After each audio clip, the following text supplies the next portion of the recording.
back in the day, German woodworking guilds had a system that that made the entire system self-sustaining, essentially. And what it was you were either a 1, a 2, a 3, or a 4.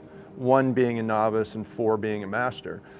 The caveat is that you cannot become a 4 without helping a 1 become a 2. Yeah, So, I like that. and you know, it's with boat building, I feel that responsibility very keenly, and learning from my master shipwright made me realize that, you know, this is a trade that doesn't have a whole lot of people, and to make sure that everybody who works around you has the pertinent information and the necessary skills is very important. The A.G. Price, typical buy boat, built in 1928. The boat was built in the 20s, and in the late 50s, 60s, it was converted to a yacht. She's a Chesapeake buy boat, 72 feet long, 21-foot beam. To my knowledge, Mob Jack and the Delvin K are the only remaining working buy boats. They were the workhorse of the waterfront. They used them for everything.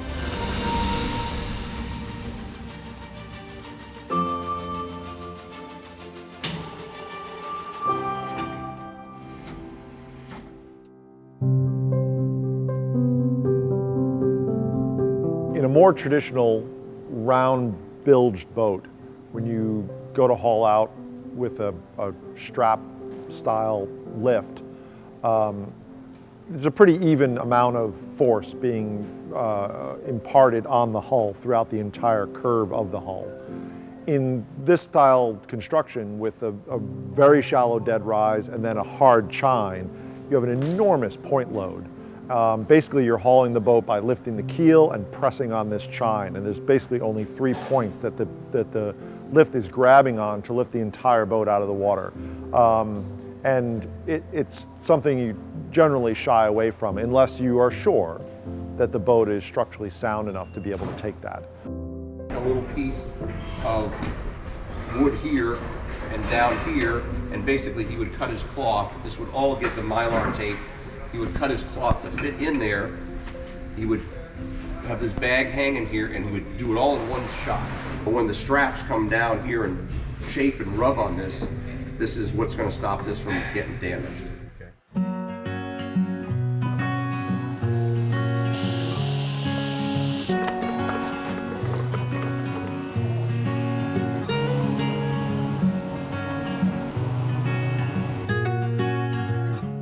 So we've got some extra help here this weekend. We've got Pete Shell here up with his guys up from New Jersey, giving us a hand dealing with the stack and painting some weatherboards for us. We got George, who came up as well to help with this big push. All right, let's start making a mess. So we got Chris Pryor in here this weekend, and we are building some high-tech chafe gear pieces to protect our chine. What are you doing here? I'm making a mess. I'm pre-metering out all the epoxy that we need for the glass today. We're pre-mixing all these buckets so we can move as efficiently as possible to mix batch, and mix batch as we go. Because we're laminating 10 layers on, and we need to make sure that we have as little downtime as possible. The laminates are going for a 40-foot length on the chine. That goes from the bottom of the hull to the sides. Pete Shell and his crew are on the other side of the boat doing some all grip work, and he's all set there. So we're on the port side doing this layup so we don't get in each other's way too badly.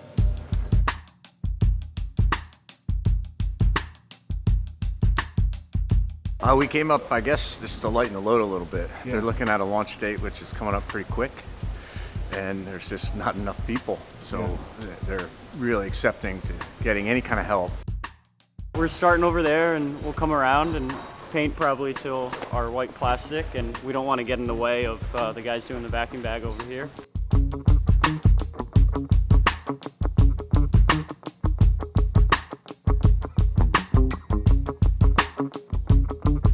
This looks really good. Make sure we're tucked up tight against that.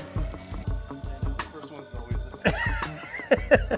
it really is handy to have George here, have a second set of hands. It's experienced enough, and so I'm very thankful for that. Yeah, so far so good. Yeah, we'll start crying soon, don't worry. Yeah, so this piece that I'm wetting out right now is going to butt up to the lower batten. So we're staggering these drops up and down.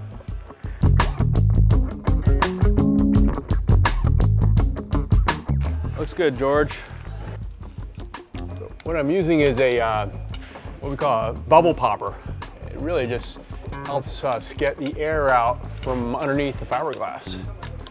It has these little discs on it, so it allows air to travel around it and resin to travel through it. It's a real handy tool.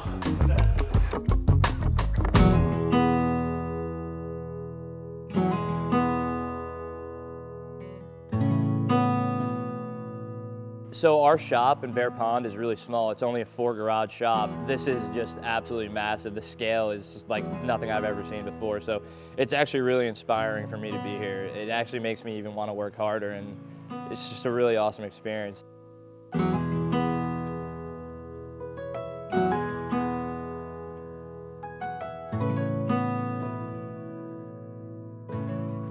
Yeah, so we're doing a lot right now.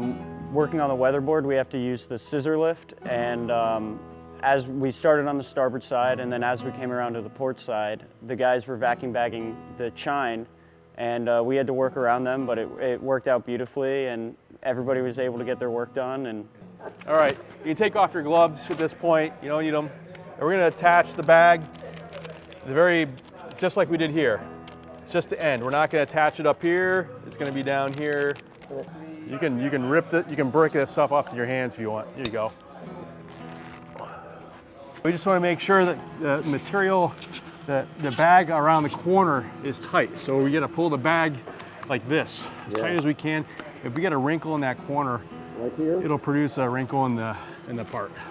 Press it up with your hands like this and try to work that wrinkle out of there. It's going to take a little bit of work. As we pull more and more air out of there, these wrinkles are going to form. It looks pretty good so far. It looks like we're going to be around for a little bit tomorrow. Really? Yeah, so it seems. Because the vacuum system, there's one vacuum system, and it's going to take about 8 hours plus to get a solid cure enough. So we're not going to have enough time in the day. So tomorrow there's going to have to be the whole thing repeated on the starboard side or on the port side today.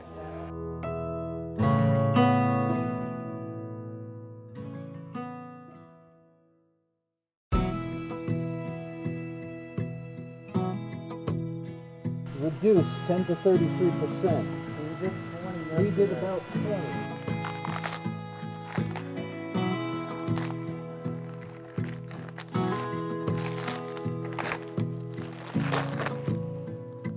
Yeah, it looks pretty good.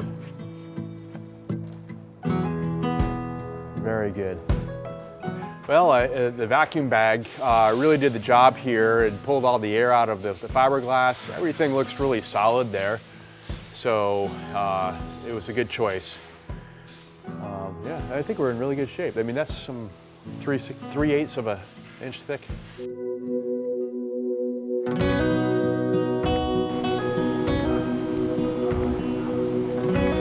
so this morning we're putting on the second coat of the weatherboards. We did the first coat yesterday, let it dry. We're going to hot coat it today and put on a second coat, and hopefully it comes out beautiful, and that's all we got to do. So a hot coat is coming back the next day and repainting it without sanding. And if the first coat comes out good enough, you're able to do it. And we luckily got a good coat yesterday. So we're coming back this morning and putting our second coat on, and hopefully if it's good enough, it'll be the final coat.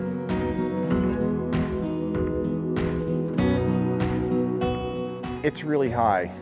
It's okay when you're up there painting the stack. The problem is coming down or bringing a sander and a vacuum up top with the lift 32 feet in the air is a little unnerving, but we got through it. And I came down and I'm done. I'm not going up again. we work on a lot of parts of this boat at our shop in Bear Pond. We worked on the mast, we worked on the mizzen, and we worked on the boom. And we worked on a couple other things, odds and ends, all the blocks for all the lifting blocks for the mast and the mizzen and all that stuff. So there was a lot of bright work that we were working on, a lot of woodwork. We built the mast from scratch, varnished them from beginning to end. And Peter Slack came to do a video about a month before I started there, and then after that I kind of just started watching them, and I've been through pretty much most of them. So through that I gained some familiarity with the boat, and so I just didn't understand the scale of it and what I was going to really be looking at, but it's extremely impressive. But through his videos I learned a lot of history of the boat and what it's been through, how it was an oyster boat, somebody converted it to a yacht, and now somebody's carrying on that idea, and it's going to be really an awesome cruiser. This project here is, every project's unique, and this is one of the more unique ones. I'm working with a crowd that's does something a little bit different than what I'm used to doing, and you know, we have a lot of wooden shipwrights here. They're doing some amazing work, and then I get to come in as a specialist and work on something that they're not all really acquainted with, and so it makes me feel kind of good that I could be an important part of it.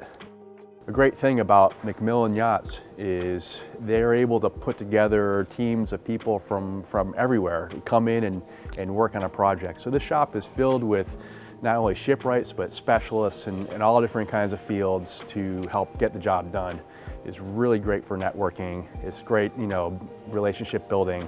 It's great collaboration. You know, there's no trade secrets here. We're all in this together. This project is everybody's project. It's really a lot of fun.